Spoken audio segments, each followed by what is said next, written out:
If you've never written a book before and you're looking to write your first book soon, you might be wondering how long or how many pages should I make my book or ebook? Well, the thing is all these books really come down to value and how much value you can give to the end customer. So for example, if I'm just making a book that's 10 pages, but the value, the ideas, the concepts that I include in that book are worth $10,000 or $20,000, that someone could just take those ideas and put them into their business right away within the next 24 hours and make $10,000 or $20,000, then the value of that book is around $10,000 or $20,000. Now, in general, most people wouldn't pay for a book like that. But for me, if I could get $10,000 or $20,000 from that book, from the ideas that are shared within that material, I would be more than glad to pay $4,000, $5,000, $7,000. If it was guaranteed, I'd be willing to pay $9,000 if the ideas were simple enough to implement.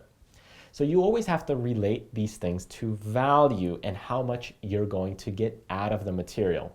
So if you relate this to cookbooks and you're just selling a regular cookbook that's, for the regular general consumer public, it may only be worth 30, 40 bucks at the most, because that's the value that most general people will get out of it. However, if you create a cookbook that's guaranteed to give your restaurant 5-star rating or the highest rating that's possible, then the value of that book may be worth a couple $1,000s. So again, it all comes down to value. Now, the thing regarding value is it's not always linear. There are certain expectations that people do have, and certain people just expect things to be a certain length. So for example, certain novels or stories just need to be a certain length because you have to get the plot running all the way through. It has to have this bell curve of emotion.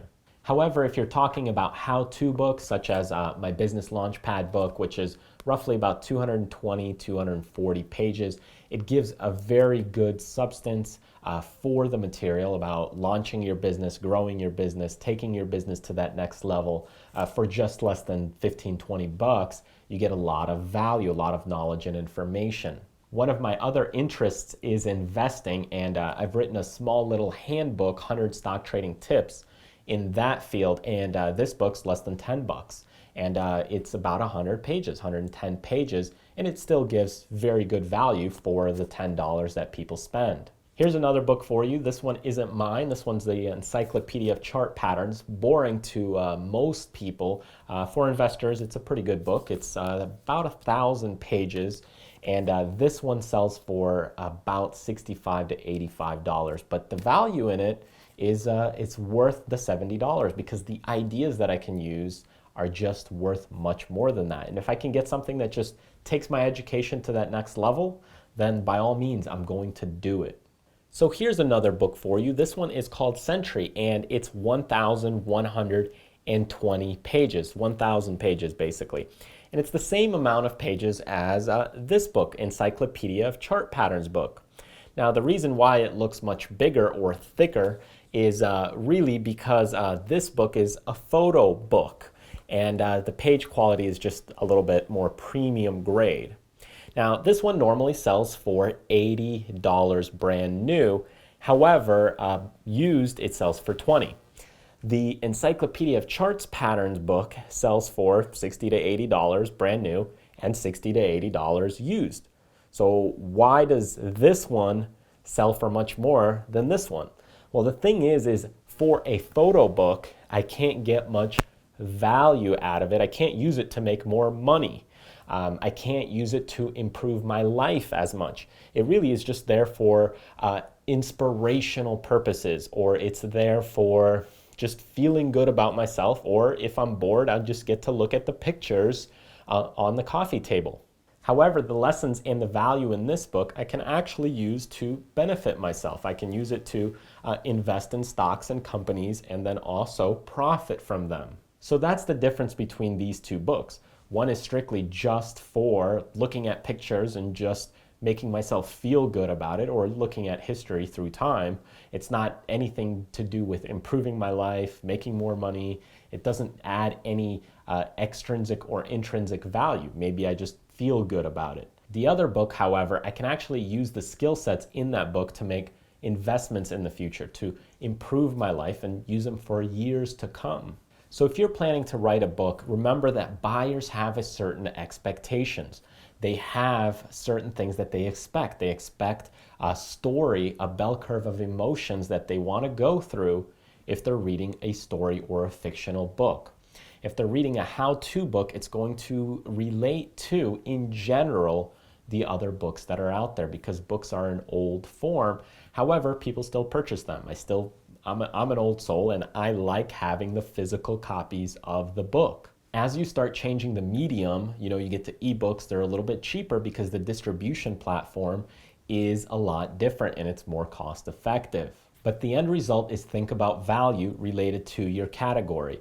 So if your books in your category that you want to write about is about 200 pages on average, and you want to give your customers more, you want to do better, you want to give higher quality, and again, you may not, then that's okay. But if you want to give higher quality, higher value, more for their money, and you want quality to be part of your business model, then go beyond that. So if the average is 200, you might write 250, 270. Just have a minimum in place that you can target or shoot for.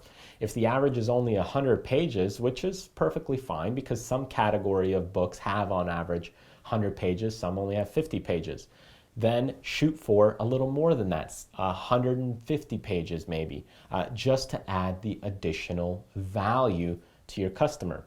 Because then when they purchase that book, they're going to just feel that much more delighted. Hey, I really got my money's worth. This book was really worth the $10, the $30, the $100 that I spent, because I just got so much out of it. And the ideas that I got out of it, I can implement into my business. So those are some of the things to consider when you're looking to write your own book. So just focus on the value, the added value that you're giving to your customer.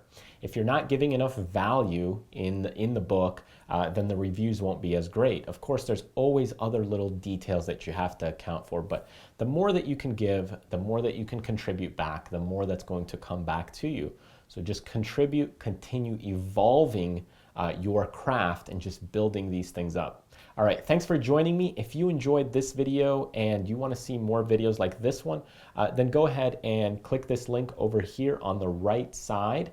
And when you get there, enter your name and email address, and you'll be sure to get my newsletters when they come out. And if you're interested to build your business much further, learn more about marketing and how you can actually develop an online business strategically, then take a look at my website at backstageincome.com. So that's all that we have for today. Thanks for joining me. I hope you learned a lot. Remember, it all comes down to value and what you can add to the customer. It's not about the pages. Remember, do what you love, contribute to others, and most importantly, live life abundantly. I'll see you next time.